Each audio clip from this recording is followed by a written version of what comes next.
Thank you.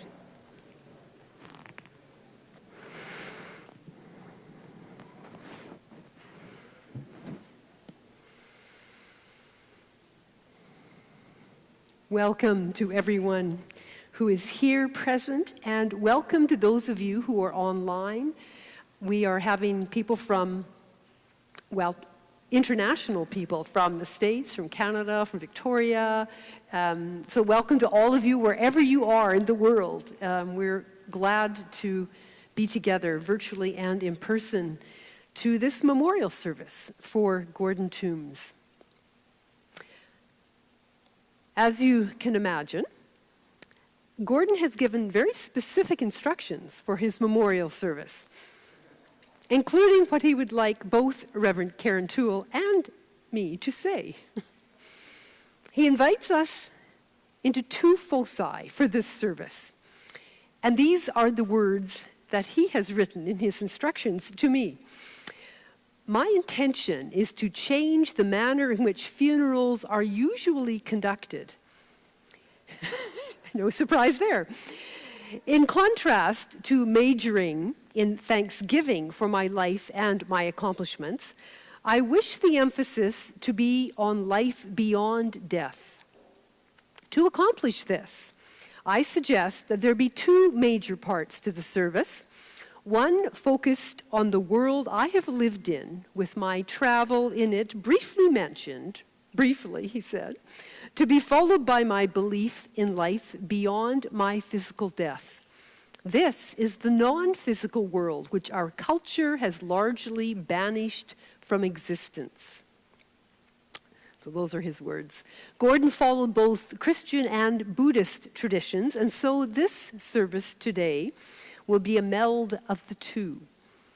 Accordingly, we will begin with verses from both traditions. Jeremiah 29:13. This is one of the verses that Gordon selected. When you search for me, you will find me, if you seek me with all your heart. And then I've added two more. Romans 8:38-39. I'm sure that neither death, nor life, nor angels, nor principalities, nor things present, nor things to come, nor power, nor height, nor depth, nor anything else in all of creation will be able to separate us from the love of God. And John 4:14. Those who drink of the water that I will give them will never be thirsty. The water that I will give will become in them a spring of living water, gushing up to eternal life. And Gordon also selected a reading from Vietnamese Buddhist priest Thich Nhat Hanh. Enlightenment is the moment the wave realizes that it is the water. At that moment, all fear of death disappears. Now, on the times when I prayed with Gordon and Mary, I would ask if they would like that, and the three of us would stand together in a circle and definitely hold hands. This was pre-COVID. And then Gordon, I'm sure it was always Gordon or Mary, but I'm pretty sure it was Gordon, would always say, now this is going to be interesting. So with fear and trepidation, I invite you to join me in prayer. O great Spirit, holy mystery, we pause in your presence. We look deep within to find love eternal. We look around us and we see love incarnate. We look at the trees and at the snow, the sun and the stars, and we realize that we are one with all that you have created. Thank you for cradling us in your beautiful creative love. And we offer this love to one another, a love that can provide a balm in sorrow, a strength in grief, and a hope in life eternal. O love, that wilt not let us go, we rest our weary souls in thee. We give thee back the lives we owe, that in thine ocean depths their flow may richer, fuller be. Amen. So the words to the hymn that I ended that prayer with were spoken by those who were with Gordon when he died. And so now I invite us to sing those words from Voices United, number 658, and we will sing verses 1 to 3.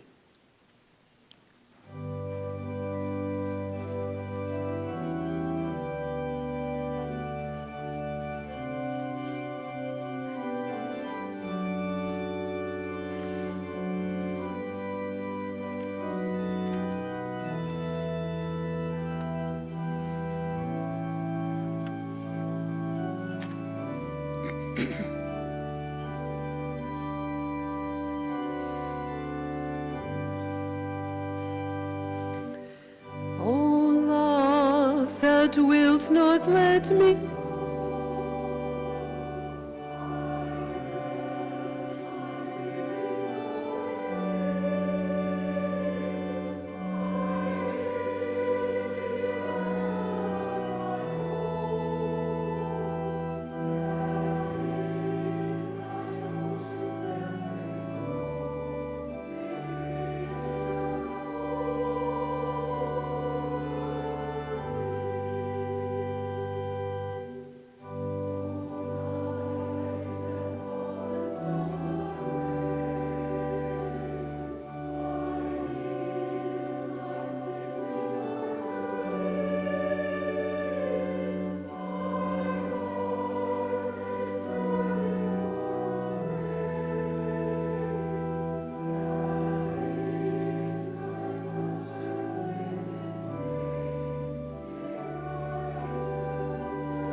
seated. And I now invite longtime friend Karen Toole to offer our first eulogy.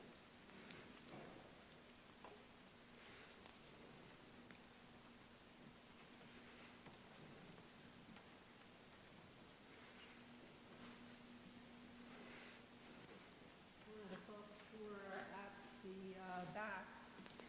Is the microphone on? No. Oh, that one is. One of the folks who were at the back said, "I don't envy you." How do you capture the fullness of Gordon? For those live streaming, you haven't seen the bulletin, so I'll just hold it up to let you look at Gordon once more in body. I am usually very good with words. Gordon and I loved words and spending time with words together. And I know, Gordon, that you wanted something from me on this day. In your words, you asked if I would be your defender. I'm going to say that again. Your defender. I think I understood. Because every groundbreaking person needs a defender. At 102, you might think that Gordon was very traditional. Gordon knew the roots of the United Church of Canada full well, knew the journey of becoming this United Church in lots of ways, could quote things I never learned. But Gordon also is a spiritual pioneer in the world of religion, the misuse of religion, religiosity. He's a spiritual pioneer in the world of pastoral care, where he pushed it to become spiritual health care, so it's inclusive of all faiths. And he's a spiritual pioneer in the world of clinical counseling, where he recognized that clinical was a groundbreaking formation, but counseling required the soul. Gordon lived this path of authenticity. He lived it with integrity, exploration, curiosity, and creativity for 102 years. And I've had an incredible privilege of being profoundly shaped by Gordon's sharing with me. When it came to being an ordained minister in the United Church, Gordon chose what the book gave us the title for, The Road Less Traveled. And many of us are so grateful for his choices. When he was being interviewed by the Winnipeg Free Press on the 75th anniversary of his ordination, he prepared a list of what he called his firsts, only he called it firsts together with Mary. Really. There's some of those firsts available on a two-sided sheet at the reception. Now, most of us would say, I can't do that. I'd never think to do that. Well, you know, think to do it. Really think to do it. That's something I appreciated of Gordon. He didn't flinch when it came to saying what it was that he believed in, what he held to, and what he wanted to see the world embrace in many ways. His firsts begin when he's born, of course. That's our first, all of us. Gordon was ordained in 1947, the same year that Susan and I were born. That was after being a thorn already in the side of the military and the politics and all the procedures of that, because he enlisted as a non-combatant for action at the front. That's typical Gordon. Just try to be a non-combatant in the line of fire.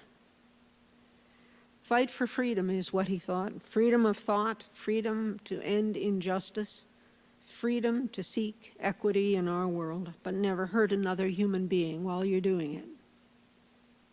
It's kind of hard to do. How do you break new ground without breaking ties? Ties of respect, dignity, and a deeply shared humanity. We all cry. We all hurt. We all laugh. We all love. He faced those questions. The list of Gordon and Mary's first is available at the reception following. It's more than impressive. It's a challenge. A challenge to look again at our lives and to dive deep. And by the way, look again at your life. It's never too late. As Susan and I know, Gordon began to plan this stay 22 years ago when he was around 80, right, Susan? And we sat with him each time he changed it, and that counts for something. It really does, together. So a challenge to look again and dive deep in our lives. Begin to remember before you begin to forget. In the natural, there is the supernatural. Love this body. Love this body. Physically. Thus, a lot about what it is to be a sexual, sensual human being. Learn to let it go when you have to. Physical, mortal, infinite, eternal. Live life fully.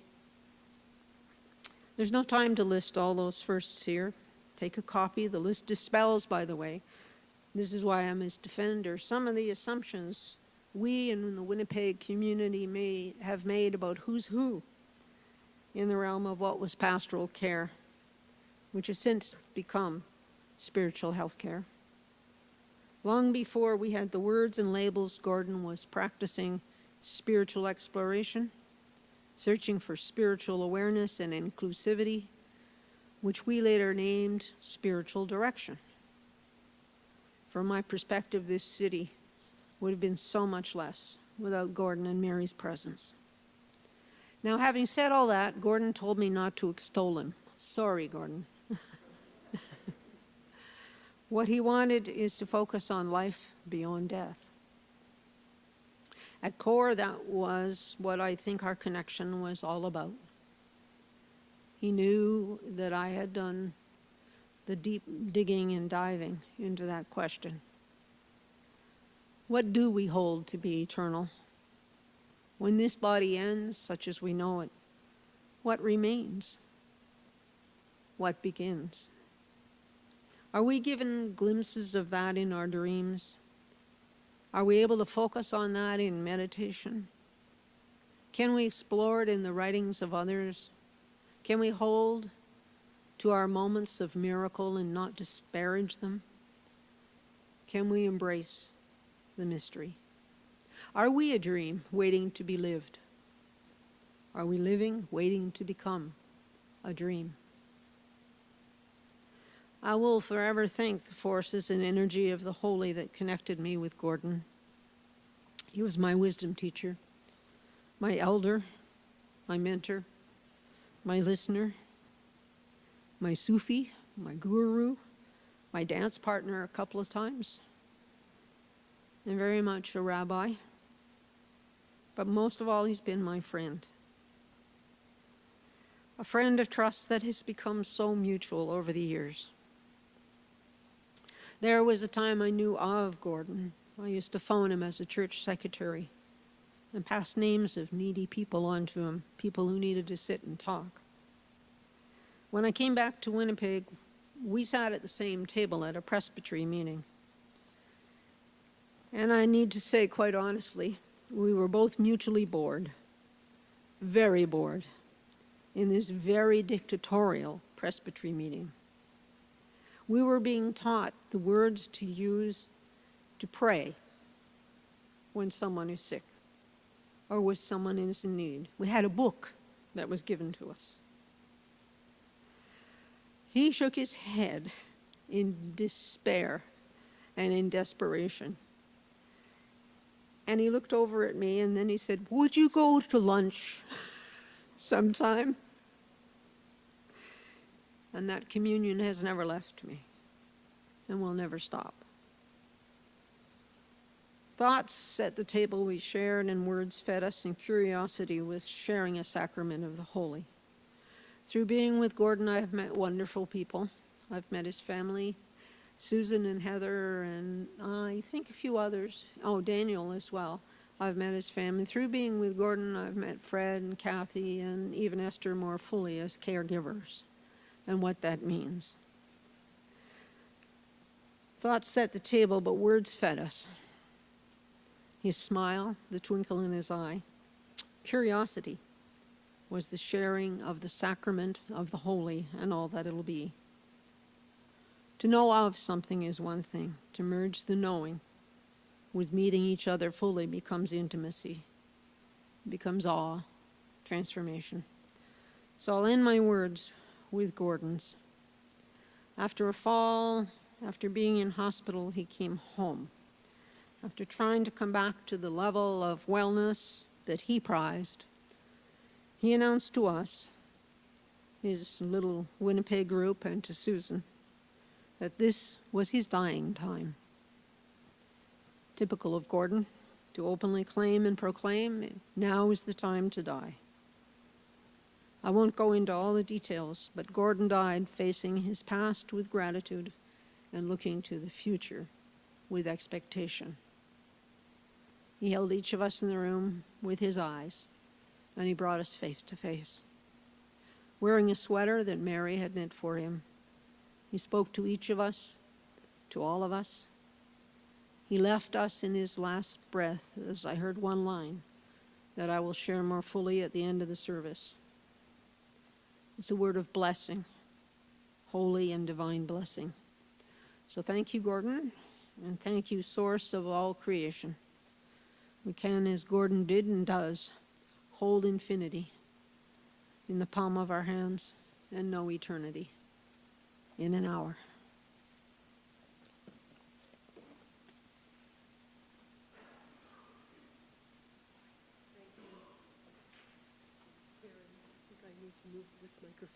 Thank you, Karen.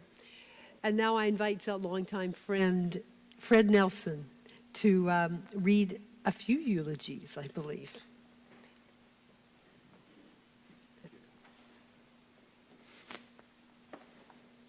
Thank you, and it's an honor and a privilege to read eulogies on behalf of I'll just move this up. 3 people. How's that? Does that work okay? First of all, I will be reading from Susan Wagner, Gordon's daughter, and the title is Thoughts About My Dad. It's a funny thing. As I got older, Dad became more interesting. When we all still lived at home, we played crokinole. Dad was an amazing player. He was also very good at ping pong, and we had many competitions. Lucky for us, he was lousy at card games, like peg or cheat. He also taught us how to wrap parcels in brown paper and tie the string properly for Canada Post, a skill not needed today. He loved growing things, always kept houseplants and gave them away to others. He enjoyed going for walks with us, breathing fresh air, and being in the forest. He and Mom often visited my family on our island lease on Lac La Ronge in Saskatchewan. They spent hours walking, gazing at the water and sky, and cutting trails. He built a small meditation stool on the east side of the island and a sunset bench on the west side. Mom and Dad both loved an audience, as you all know. Dad was a straight man and Mom got all the laughs. He did tend to go on and on with prayer or homily, often using notes. Mom always spoke off the cuff. But whenever they need to learn something, they offered a course on the topic to others, such as aging or living with dying. That way, they said as leaders, they had to do their homework. They both enjoyed traveling. They went to places like Sri Lanka, Georgia, the Hebrides, Labrador. For almost 20 years, they drove their big trailer all over the continent without a GPS. And when my brother Lowry lived in the Yukon, Dad made 3 extended northern trips, one for 10 days on the Nahanni River when he was 76. I'm just imagining, just in a little editorial here, Susan, getting in and out of that canoe on the Nahanni River, and I've always had knee envy with Gordon. Right until his dying days, he was able to do things that I can't do now. Anyway, Dad was an activist with a sense of purpose, believing that individual actions made a difference. In Regina in the late 1950s, Dad and all 3 of us kids, and the dog were in an anti-nuclear arms parade. Dad drove, and we, the rest of us, all had signs.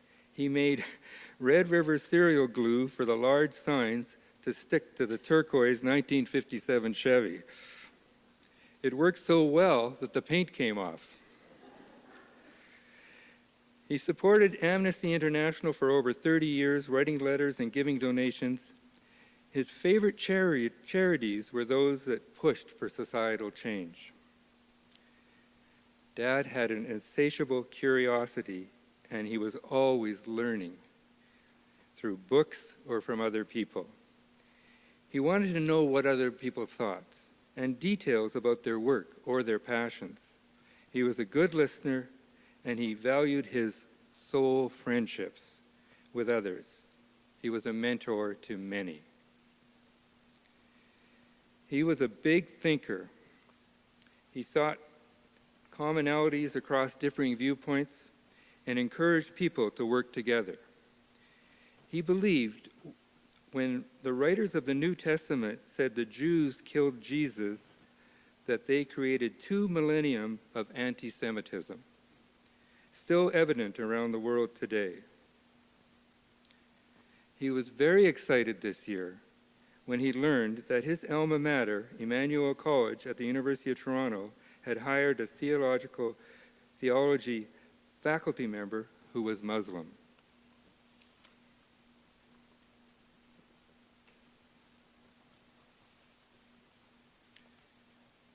Dad was resilient when meeting life's challenges.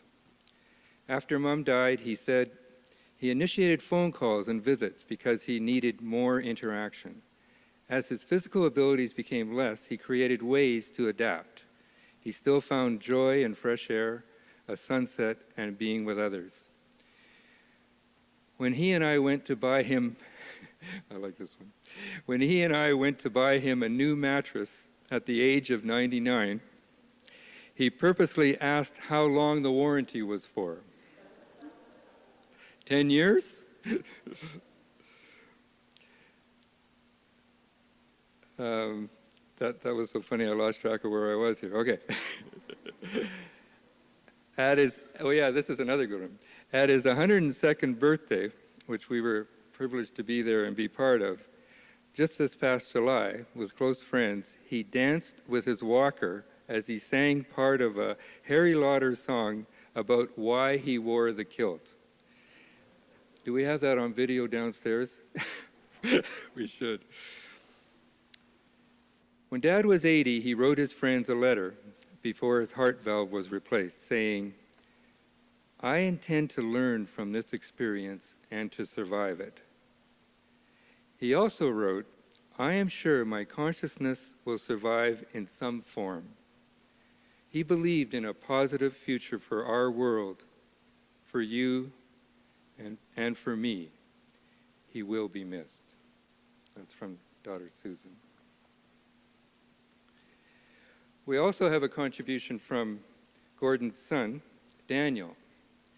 Daniel has been a long-time U.S. resident. He's living in the Boston area, unable to be here today, but he's been a writer, and he has written several poems and short stories that explore differences between Canadians and Americans. And here is a poem that Daniel has written. It's entitled, "Dead Father." All the men are talking about the weather, drinking a lot of coffee, getting ready for the long drive from Winnipeg to the spruce tree my father planted years ago in the middle of Saskatchewan to receive his ashes. It made him happy to think he would be fertilizer useful till the end. For the whole long drive, all I can think about is that somebody had to undress him before they put him in the oven. Who saw him naked? What happened to his undies? We finally arrived and spread his ashes at the foot of the little tree. On the way home, I wept like a banshee in a car full of very quiet, respectful, and imaginary Canadian men. Daniel. I'd also like to read for Marilyn Dan, who is a niece, right here in the front row, of Gordon and Mary's, and I'd like to read what she had to say in a eulogy. This is Marilyn talking. On behalf of my brother Ted Simpkins, his wife Corinne, and our families, I wish to express our gratitude for the life of our Uncle Gordon. Much of his life was helping others. Susan and Daniel and your families and Lowry's family, thank you for sharing your father and grandfather with so many. Ted and I are the children of Anne and Nat Simpkins, and Anne was our Aunt Mary's elder sister. Uncle Gordon was a kindly presence for nearly 80 of his 102 years, much loved by Anne and Nat, and a steadfast friend. My earliest memory of Uncle Gordon was my christening. Ted was almost 6, and I was almost 3. Our parents took us to Carrot River, Saskatchewan. Uncle Gordon was the minister of the United Church there, and he christened us. In their later years, Mary and Gordon would come to Calgary to see Anne and Nat as often as they could. Their visits were especially appreciated as Anne's health declined. Anne and Nat had been avid tenters, but had to give that up when it became too much of a challenge. Gordon and Mary to the rescue. They took Anne and Nat camping in their motorhome, here and there in Alberta and BC, in the woods and by the water. Gordon and Mary normally used the motorhome as a getaway in order to catch up on their writing and reading. I don't know how much of that they got done while hosting my parents, but for Anne and Nat, it was grand days out. Many of us here today will remember Gordon at gatherings, sitting down with the younger people and engaging them in conversation. Gordon was interested in hearing their concerns and ideas. I remember him saying once that the young must bear our future. Emphasis on must bear. My daughter studied social work at the University of Manitoba in 2000 and 2001. Aunt Mary and Uncle Gordon often treated her to a home-cooked meal. She is appreciative of Uncle Gordon's guidance and support at that time. They had many interesting discussions. The last time I saw him was in May 2018, when she was in Winnipeg. He was working on his book, L74298, and they talked about radical pacifism. That is a hard word to say, but that is Gordon. Ted and I and our families are grateful for Uncle Gordon's generosity. He and Aunt Mary were always giving of themselves, their attention, time, and good words. They facilitated our mother's memorial service in Calgary, with Susan assisting. A few months later, Gordon and Mary were the keynote speakers at the 90th birthday that Ted and Corinne put on for our father at the Parktown in Saskatoon. It must be noted that Gordon was 85. Their tributes to Nat were very moving, describing how he cared for our mother in her last years with patience and scientific skill. I will finish my remarks by saying that Gordon would on occasion recite a poem.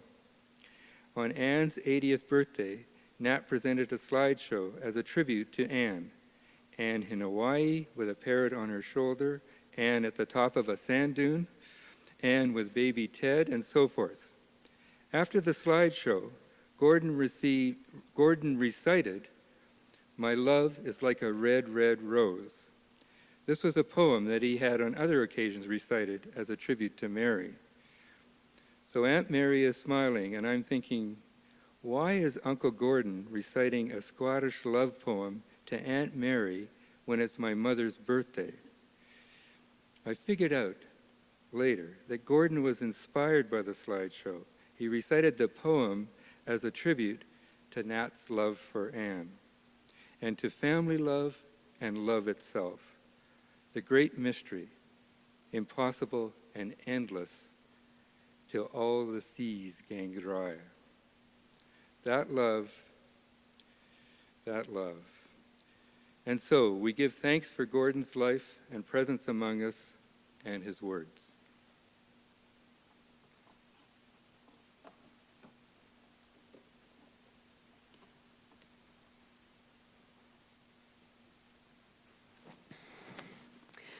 Thank you, Fred. And now we will have some readings, and all of these readings have been chosen by Gordon. Karen Toole will read the first two scripture passages.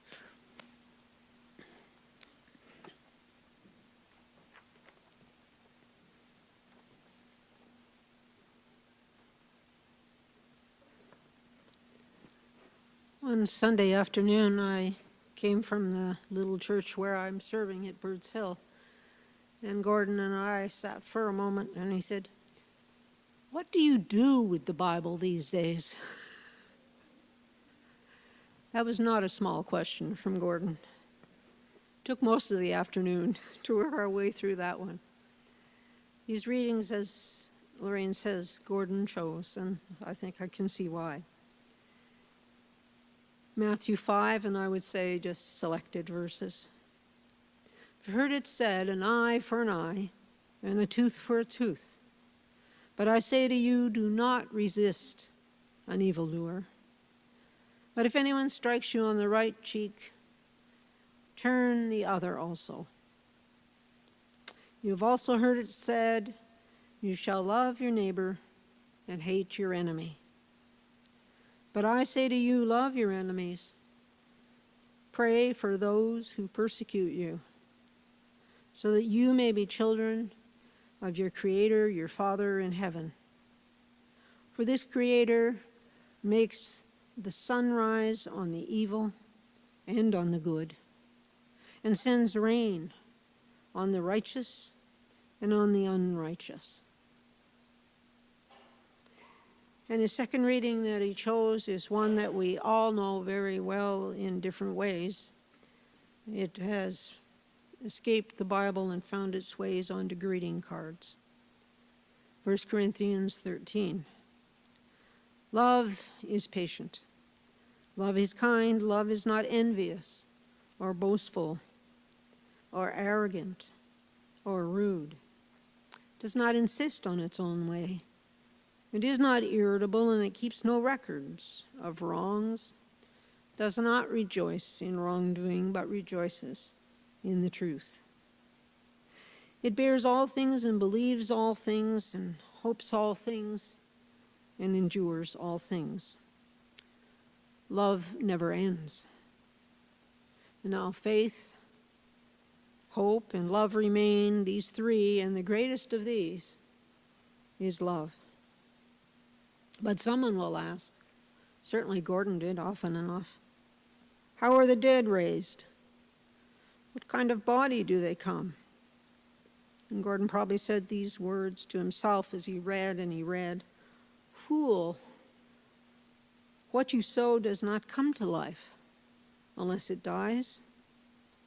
And as for what you sow, you do not sow the body, that it is but to be a bare seed, perhaps of wheat or of some other grain. So our bodies are that seed that are sown. But God gives it a body, as God has chosen, to each kind of seed its own body. So it is with the resurrection of the dead. What is sown is perishable. What is raised is imperishable. It's sown in a physical body. It's raised in a spiritual body. If there is a physical body, there is also a spiritual body.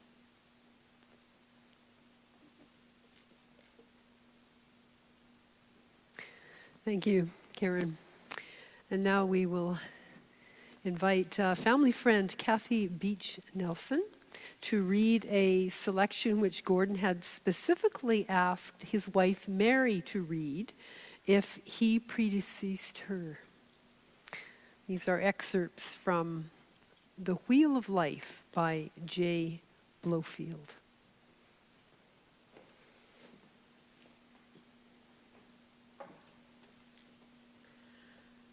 Our lives are over in one breath. Do not grieve. We shall miss each other, but let it not be too much. You and I and all beings are animated by one spirit. No parting and no meeting ever really take place. When we rejoice at a meeting or grieve at a parting, we are allowing false understanding to take the place of truth. Wherever you go in this life and in lives to come, I shall be with you. The light that shines deep, deep within your own heart is my light, the light of all. And when at last we have gained the object of our great search, even apparent differences and divisions will melt away.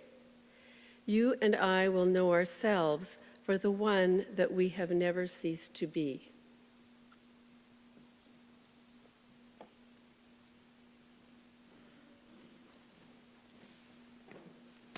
And lastly, Laurel Ridd, another friend, will read a passage from Thich Nhat Hanh's Living Buddha, Living Christ.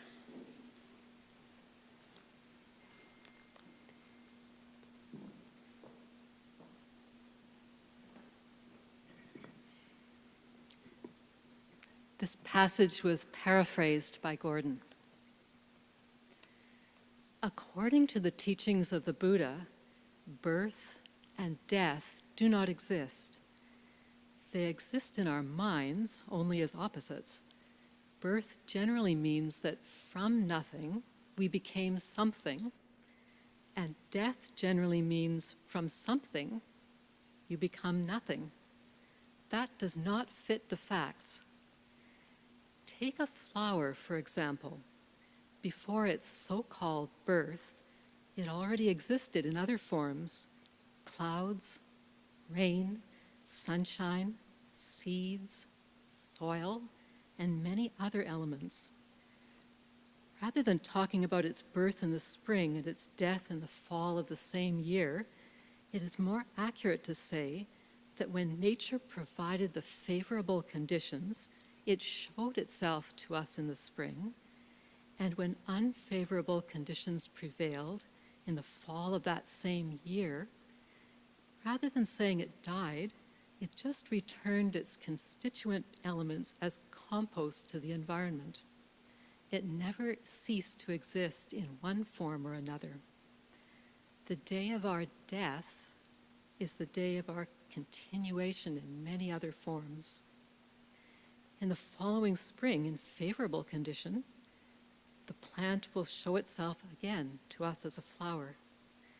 This means that its essential nature is without limits. It is above and beyond the opposites of living and dying, or beginnings and endings. As Hans says, we have to transcend notions like birth and death, and being and non-being. Reality is free of such notions.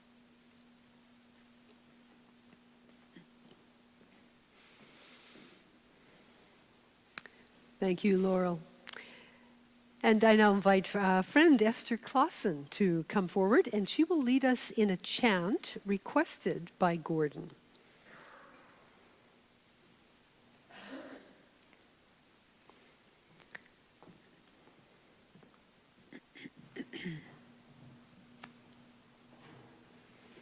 This chant has the words printed in your service leaflet with a few changes. The second line is not quite the way it appears in your leaflet.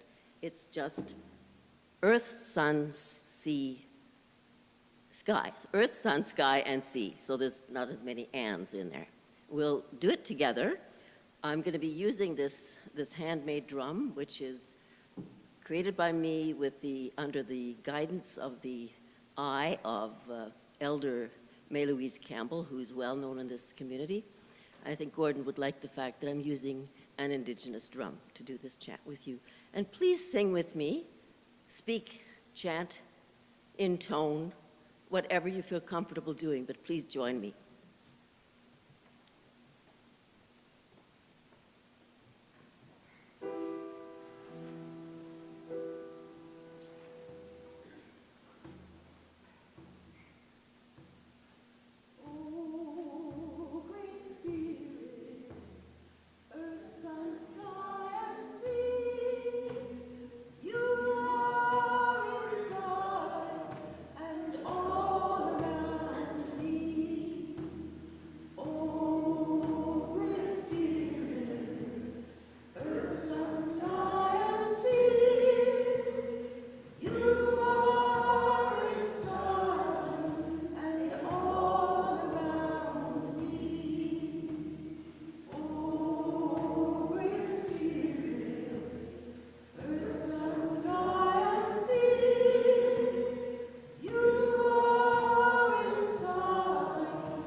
Thank you, Esther.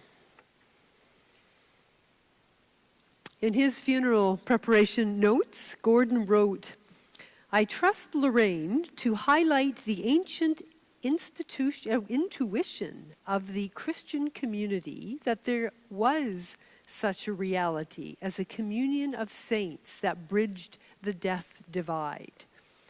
Another element might include some evidence for our consciousness transcending the death boundary from the Institute for Noetic Science."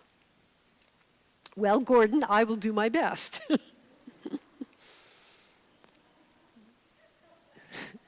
So rather than bore you with research, I did start in that direction, but then I decided to rather take you into some conversations that I've had with Gordon over almost 10 years. Gordon believed strongly in the power of prayer. Now, not prayer as a petition, begging God, trying to direct the will of God, but prayer as an opening to the Spirit's healing energy.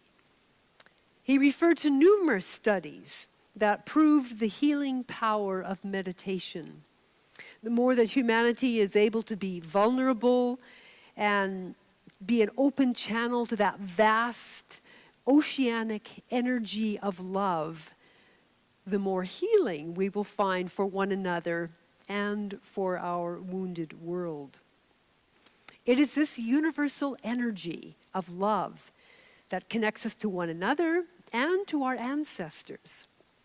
It connects us to the underground stream of wisdom that flows through the mystics of all religions. As we meditate with wordless prayers, we connect with the communion of saints, those who have passed on into the spirit world and continue to watch over us, to guide us, to send us impulses of love. They have passed into a realm of mystery with spiritual bodies that transcend the limits of our own physical bodies. Gordon has now joined that great cloud of witnesses that surrounds us and nudges us to run our race on this earth with loving kindness and with compassion. With Jesus of Nazareth as his inspiration, I'm sure that Gordon will be sending many impulses of love, as many as he can, to contribute to the bend of the moral arc of the universe towards justice. Gordon has been, as you have heard, preparing for his death for decades. For him, death acknowledges his transition from his physical to his spiritual body. With promised brevity, I now end with his words. "I came into being out of the timeless nowhere and have now returned. As a wave, I rejoin the ocean. During meditation every morning, the out-breath reminds me of the wondrous existence I have had between my first breath and my last breathing out, which is around the corner. Each life, yours and mine, is a tale that is told, perhaps by our partners after we die, or by our children to our grandchildren. It comes out of nowhere, depicts struggle and conflict, victory and defeat, and ends with a sigh, our last breath. Now the tale is told and my destiny fulfilled. Thanks be to God, the ground of my being, from whom I came and to whom I return. Amen." Those were his words. "In the Bulb There Is a Flower" is one of the hymns Gordon chose for his funeral because it expresses unity with the creative energy of the universe. Number 703 in your hymnal, "In the Bulb There Is a Flower."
Please be seated.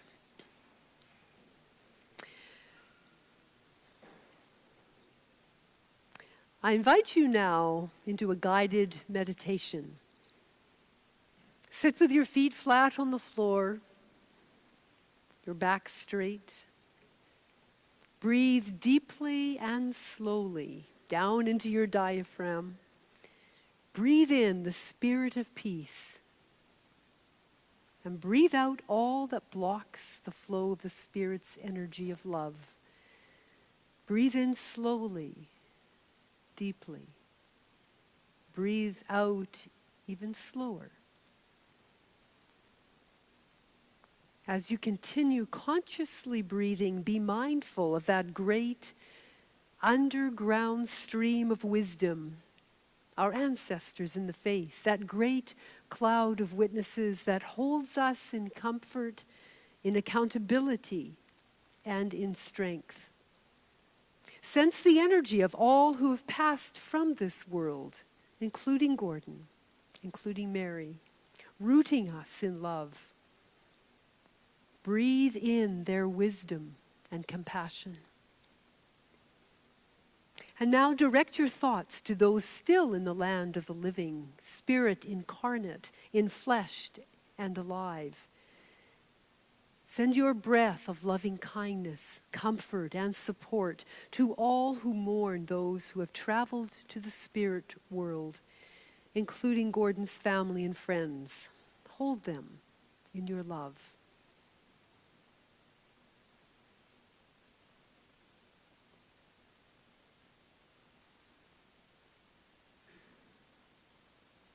Now return to your breath. You share the air with those present, those who have passed and those who are yet to come. It is a full circle of life, all breathing the same air. In our breath, we connect with the rest of creation. Through our breathing, we are one. Breathe deeply and feel your rootedness in holy mystery, in the Creator, the ground of your being, from whom you came and to whom you return. Thanks be to God. Amen. And we'll now sing the last hymn that Gordon chose, I Feel the Winds of God. And as we sing this, imagine that each one of us is a wave, unique in our individual qualities. In the death of our bodies, there is a resurrection of our spirits when each of us, as single waves, rejoin the vast ocean of love's energy.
I ask you to remain standing as we are about to have our commendation.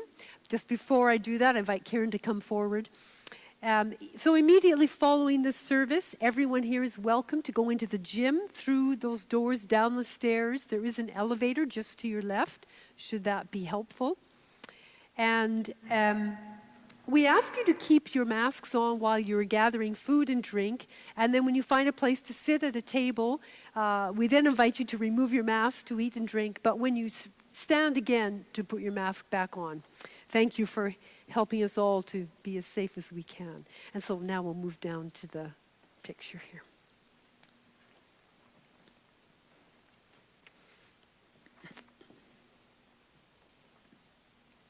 Oops.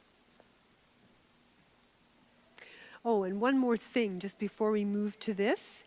Right after the commendation and the affirmation, you will hear an excerpt from Ralph Vaughan Williams' The Lark Ascending. And this soaring violin solo, there's a few places for it, is what actually set his spirit on the great adventure of his next journey, free of the limitation of time and space. As a wave, he rejoined the ocean, right when the violin solo made its ascent. One of the hymns that Gordon had suggested for his funeral didn't make the cut. He had many. But I would like to preface the commendation with this first verse of the hymn. And imagine Gordon quoting this, of course, by memory. Unfortunately, it's not in my memory. Thou hidden love of God, whose height, whose depth unfathomed no one knows, I see from far thy beauteous light. Inly I sigh for thy repose. My heart is pained, nor can it be at rest till it finds rest in thee.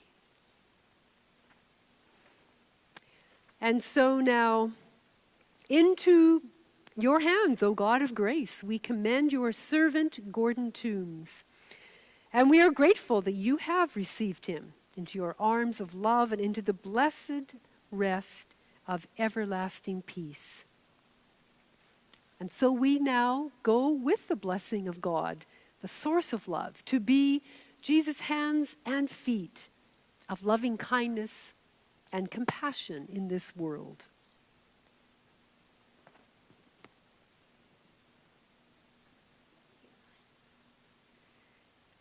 Thank you for giving me the last word. Gordon would like that, I think, as we stand here together. Everybody has a different experience when you accompany somebody to the end of their physical body. There were 5 of us gathered in the room when Gordon's mortal body ended this journey. He took time to speak to us each separately. He took time to speak to us as a group. He was courageous. Everything he predicted as dying was in his acting and living with us to the very last moment. The last words I heard him say before we moved to benediction that we shared with him, a prayer, were the words, and they were very clear to me. And this is where I think the spiritual interjects in so many ways. His last words were looking at each of us around the circle and even turning to see Esther and then one by one our faces. He said, "You are alive. You are alive." And as I was leaving, I said to Susan, I want to walk into his office. And of course, Susan graciously said, that's fine. And then I said, I'd like to take a book. And she said, take them all. But I was led to one. I was led to one book. And again, I don't know how the Spirit works. But I reached for a book that was called Small. I didn't want anything big. I'm old too. I wanted something small to hold on to. And there it is. Breathe. You are alive. Thich Nhat Hanh. Gordon, thank you.